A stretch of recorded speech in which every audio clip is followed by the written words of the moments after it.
Okay, well, I'm sure, yeah, we're going to wrap it up here. Um, just a couple more questions.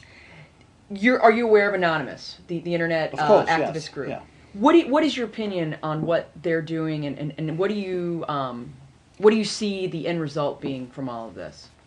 I think it's an extraordinary development over the last couple of months that here's this great, uh, shall we say, A mass. monster Scientology, the people that all the big news organisations are scared of, Right. and in Hollywood they're terrified of. And then my book comes out, and nothing happens.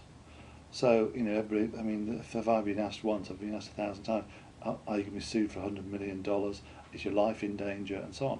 And this is extraordinary. We are talking about. Let's forget we're talking about ostensibly a church here, a church with its own intelligence organisation, and I think it's given a lot of people pause to think. Well, actually, I can speak out myself. So a lot of former Scientologists, people like Jenna Miscavige Hill and others, have gone public to talk about their experiences, often very unhappy and sometimes quite violent experiences inside Scientology.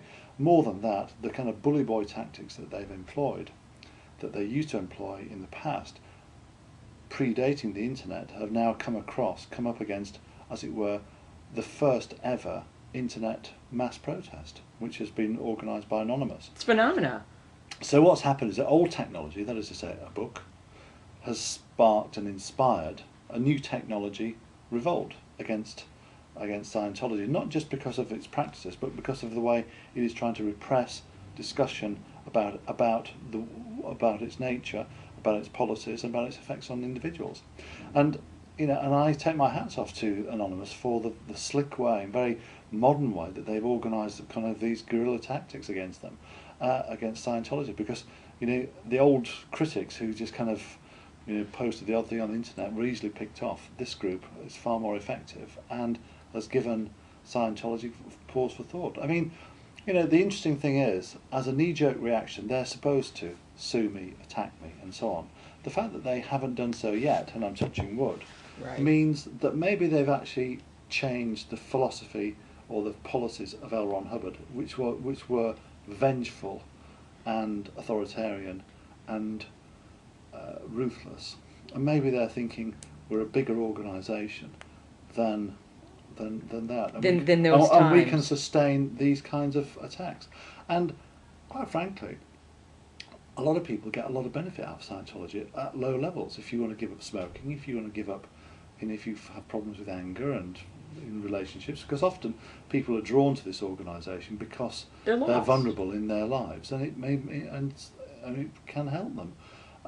But it's this kind of knee-jerk reaction to attack anyone who even dares to look at it, which is authoritarian and arguably fascistic. One more question. Do you have any advice for anyone who is interested in exposing the abuses, whoever they be, anonymous, ex-Scientologists? What, from your perspective, is the best way to go about reforming the church? Because I think that's really what a lot of people who are against them want to see, a reformation. They don't want to destroy it. They don't want to destroy rank and file members. They want to see from the Ponzi scheme taken apart, dismantled, and perhaps renewed itself, like you said, and being able to use the tech to benefit people. Do you think there's hope for Scientology at the end of the day? Well, I mean, any organisation, it doesn't really matter what they are. If their core philosophy doesn't stand up to scrutiny, then you've got to move on. And it isn't just about the fact that they can help people with anger management. That part of their core philosophy is to the utter, and I use their words, global obliteration, psychiatry of all mental health. And it flies in the face of empirical science. So we live in an age, in a way, of unreason. You've got people who will blow up whole marketplaces full of people for no other reason than they happen to have a religion different to their own.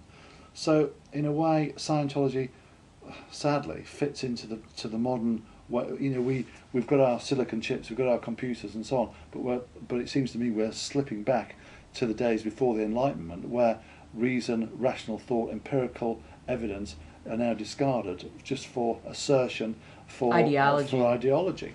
And so, in a way, it's a modern day religion that fits into this kind of authoritarian nature of the world as it is turning into. Right. You know, we're all beguiled by the fact that we've got our iPhones, and you know, we can fly from New York to London in a matter of hours.